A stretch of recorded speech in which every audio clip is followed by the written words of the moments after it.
Well, if that wasn't right out of the Holmes-Hinchcliffe era of Doctor Who, I don't know what is. Welcome to the Time Treadmill. I'm Ron, and these are my sweaty thoughts about Doctor Who.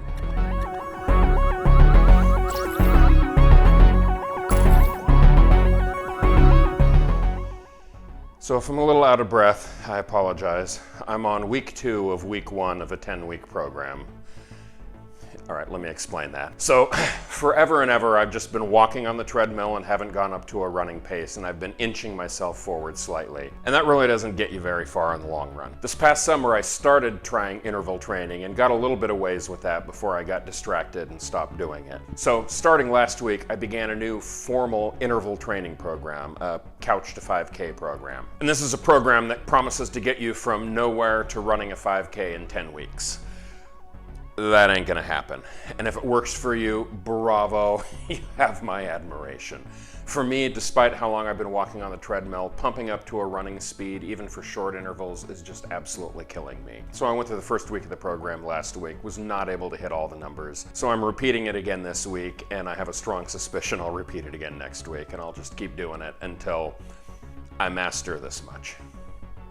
I figure, what the heck, I've got another 900 or so episodes of Doctor Who to get through to get this thing, so I'll get there when I get there. So setting training aside, welcome to New Doctor Who Monday on the Time Treadmill. For this week and for 2 more weeks running, I'll be airing my immediate thoughts of the new episode of Doctor Who right after I watch it for the first time. I only get to do this 2 more times, and then odds are there won't be any more new episodes before I finish this pass through the program, so enjoy it while you got it.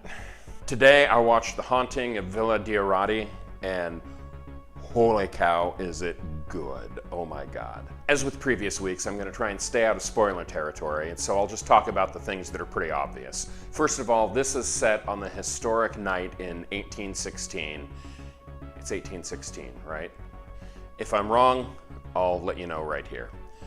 But it's the historic night when Lord Byron, Percy Shelley, and Mary Wollstonecraft Shelley told scary stories to each other and ultimately inspired the novel Frankenstein, which is generally considered to be the first horror novel. How this night has never been mined for a Doctor Who story before just boggles the mind. It's an absolute natural fit, and the writing here is fantastic.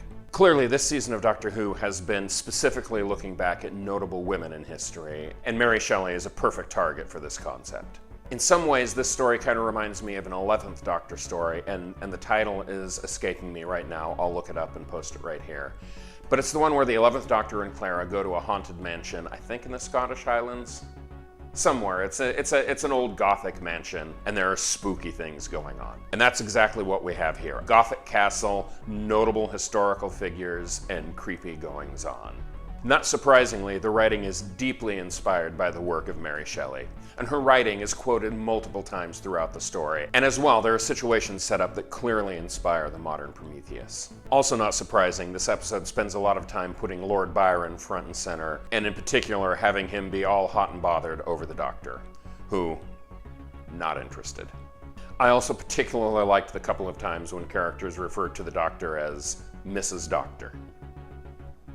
For a very spooky, scary story, there are some great moments of levity in it.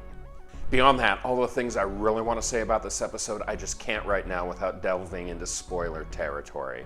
Obviously, the cause of the haunting of this castle is a huge reveal later on in the story, and I don't want to blow that if you haven't seen it yet.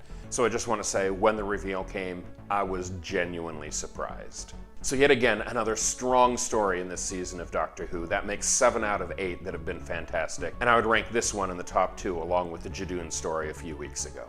Coming up next week and the week after is the 2-part season finale, and I am really looking forward to it. And in fact, I'm so paranoid about being spoiled, especially after the whole John Barrowman debacle, that next week and the week after I plan on actually going completely offline, putting my phone into airplane mode, not going on the internet, and not risking having anything spoiled for me before I watch it in the morning. As for here on the Time Treadmill, tomorrow morning I start a new story with the First Doctor, The War Machines, and it's the first appearance of Ben and Polly, and I couldn't be more excited. It's a great story. It's one of the few from this era that completely exists with no missing episodes, and I absolutely adore Ben and Polly as companions, so I'm totally psyched to see them. So on that count, I will see you tomorrow morning.